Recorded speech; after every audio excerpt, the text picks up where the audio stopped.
tell me. All right. I want to hear them one by one. So we talked about Craig. I'm going to go in the order I know they come on stage because Yes. that's how I remember they're all there. I send emails and that's how I know. I'm like, okay, the first entrance. So the first is the man in the chair, Craig Trubert, who's our sounding board and our narrator for the evening, who's just tremendous and gives a really great performance. And then the world kind of bursts into play with Mrs. Tottendale and her butler underling, and Dawn Troutman is Mrs. Tottendale. She's the forgetful dowager, Right. who everyone is gathering at her house for the wedding, and her butler underling, who's about as British as they come and sarcastic, and not to give it away, but they eventually fall in love, which you can see that coming. That was unexpected. I didn't see that coming. Everybody's got to get married at the end of a comedy. Absolutely, Right? absolutely. I loved it. And then And you want to mention Jan Peter? Jan Peter Pedros, yes, who is also a gallery veteran. Absolutely, he was our Don Quixote. Oh, Man wow. of La Mancha. Absolutely, and then on comes Eric Weaver, who plays Robert Martin, the dashing bridegroom, who has the toothpaste model smile. Oh, yes. And his best man George, played by Colin Pritchard, and the two of them are the ones that share that tap number.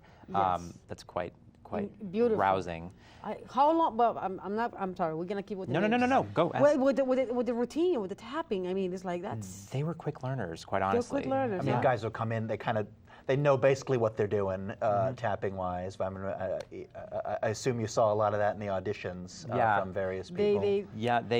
They have a lexicon, and Christine is very challenging and makes them, they work it every day before the performance starts, before they open the house, they run the tap number just to make sure it's going to be spot on for the evening. Incredible. But then we have the two gangsters, Aaron Libby and Trey Mitchell, who they came into audition, and it was like they look similar, they're the same like height, twins. they're like vaudeville performers, it's just they're The lovely. guy looked like a young Al Pacino. Yeah. He did. Absolutely. He really does look like. I was like, oh my God, looks like Pacino when he was. But they're gangsters disguised as pastry chefs to stop the impending nuptials of the bride.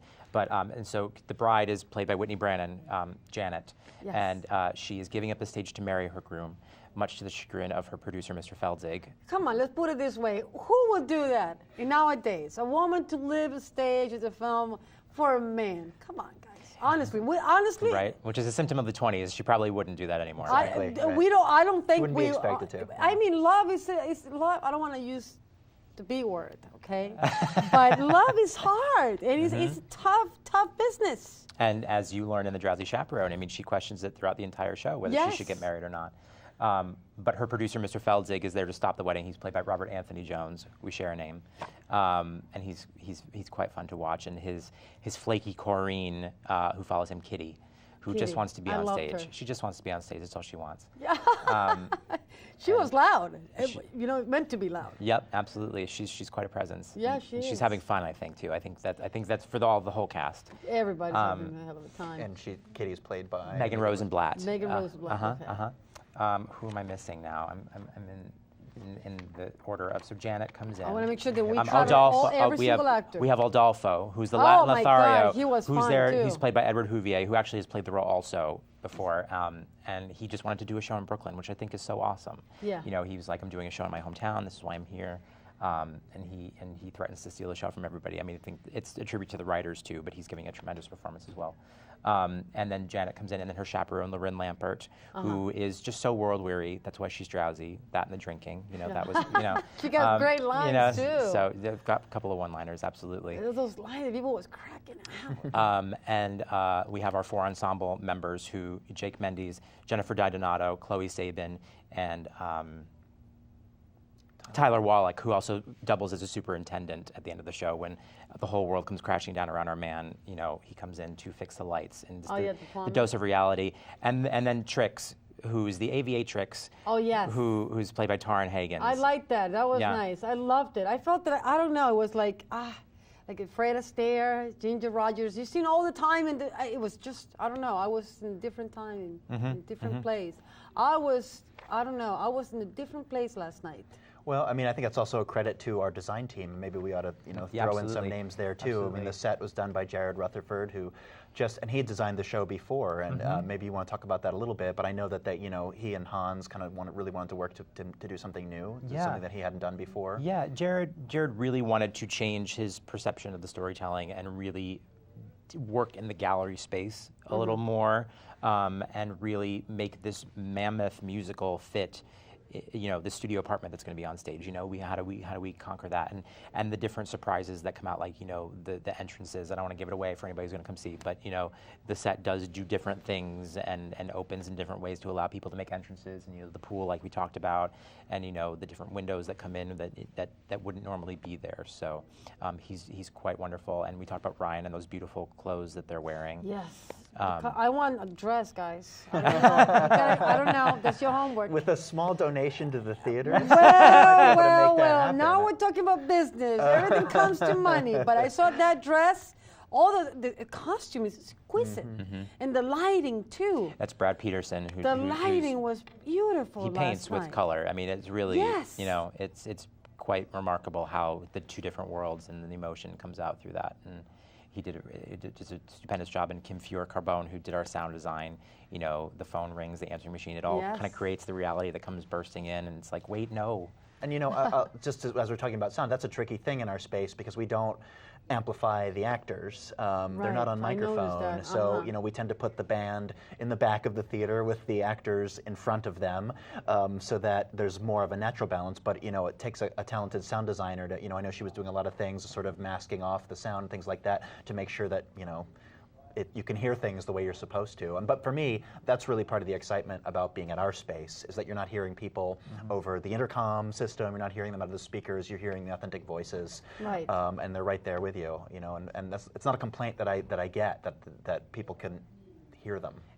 And Kim works so closely with our very talented music director, Kevin Lawson. So he is consistently every night checking in about the sound balance and making sure the musicians are playing softer, but still hearing those wonderful accents that they're playing throughout the evening to make sure that the story is clear and also sounds beautiful. It's a lot on the table, guys.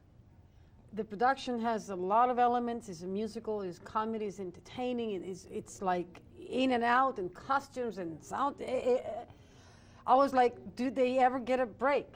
2 hours. It's like, I honestly felt that there's no intermission. When you said last night, there's no intermission, I said, oh God, okay. I said to myself, I'm gonna be ready. I am ready. I was born ready. And man, I couldn't believe it. I was grabbed right from the beginning. I didn't need an intermission. Nobody needed an intermission. Right. Well, Craig is, kind of stuck out there, except for a brief moment when Craig, who plays the narrator, the man in the chair, heads to the bathroom for a brief moment, and then everything goes awry for a quick moment. Oh yeah, I forgot about that. That's You're right. There was a lady last night we talked about. She's from South Carolina, and she said she comes to see your show. She's a big fan, and she loved the show, and she came to see the show with her husband. We've been, the Gallery Players has been in Brooklyn since 1967, so we are sort of fortunate to have kind of a following. It's not just a local following. We don't consider ourselves a local theater. We consider ourselves a New York theater, an independent theater. But there's a lot of people who, one of the things when we picked this show, the Drowsy Chaperone, I was a little concerned that it may be a little too close to the Broadway production. That would we get people out to see it? And clearly the answer is no. People are coming in droves, and I think the reason is, we have people that come to see what we do, that they don't go to Broadway. They can see what we do for $18. Right, which is incredible. In Park Slope, you're closer to the action. We feel like we put on a quality product. We feel like it's the best bang for your buck in New York theater, as far as I'm concerned. Come on, people pay $17 for Britney Spears, and and I love Britney Spears. Okay, she's entertainment. It's like everybody's different, but it's like, I don't know, musicals are beautiful, but it's so difficult to make them real, to make it happen. Absolutely, and we don't just do musicals, we actually do I want to ask you about that, your line of work, the plays that you like to work on. What kind of projects are you Well, we sort of, every season the Gallery Players produces 3 plays and 3 musicals as part of what we call a main stage season. Every season. Okay. And then in addition to that, we do a new play festival in June. So that's for emerging writers. We sometimes do short works. We sometimes do longer works. And then recently in the summer, we've been doing a summer Shakespeare. So we actually produce year round. We do 8 full productions a year. And it's a great mix of style and pieces. Next up, we're doing August August Wilson's Jitney, which is a piece that I'm particularly proud that our theater is presenting. The theater's in its 44th season. We've never done an August Wilson play. August Wilson, of course, one of the most influential American writers, American playwrights in history. And Jitney is a play which I think is just absolutely beautiful. It was in New York in 2000. It was off Broadway. It's a play that's never been on Broadway. And it's just a beautiful, beautiful play that we're really excited to do. And then following that, we're doing Oliver. So it's quite an eclectic little mix. I'm actually directing that, so we're just starting to gear up for Oliver right now, and then kind of onward. We have our Black Box New Play Festival in June. We're doing Macbeth over the summer, and then we'll kick off our next season in September, and we'll pick that sometime in the next couple of months. You guys are it never busy. Stops. You never stop. We're busy. Yeah. Do you go? I mean, when you go to bed at night, we got what, 2 minutes to go, and my hair's still in the way. I can't believe that. Okay, when you go to bed at night, I mean, you guys are loaded. With a lot of work. There's a lot to do, but a lot to do. It helps to spread the work around talented people like Robert who can come in and take care of a show. Yeah, I'm telling you, Robert, you broke my heart when the bow tie. When I saw you last night, I said, I gotta tell him before I had 3 minutes left, and we know, Paul, we're here. Don't worry about it, I'm here. I'm in charge, I'm in business. Okay, I want the bow tie. And I said, I forgot to tell you to bring it. You broke my heart. I'm bringing back the bow tie. I like to wear them. This interview is ruined. I know. Yes. What can I say? How do you feel so far? Oh, good, great. Can I throw out our website? Please do. Yeah, galleryplayers.com. And if you can look that camera, you see camera number 1? That's your camera for Paul. Paul, don't cut his head or whatever you do. Losing my head. Galleryplayers.com is, we have our full season listing. You can get tickets there, find out all the information about Gallery Players, including the Drowsy Chaperone, which plays through February 20th. So it plays through next weekend. There's still tickets available for next weekend, and I hope viewers will come out. Incredible. You see, we got 1 minute to, and I refuse to go home. Look at that. The credits are already there. You see, We got to get some really quality material in right now. Well, I mean, it's like every time when we do the half hour, guys, I will see you. George Santana, we love you. We miss you. Alex Romero, I love you too. Our web designer, my associate producer, Charles Casano as well, the research consultant. My team, Ginger Broderick, Jabario Sassi in the control room, and Mr. Paul. In the camera, you did a hell of a job as a cameraman, Paul. You passed the class with me. And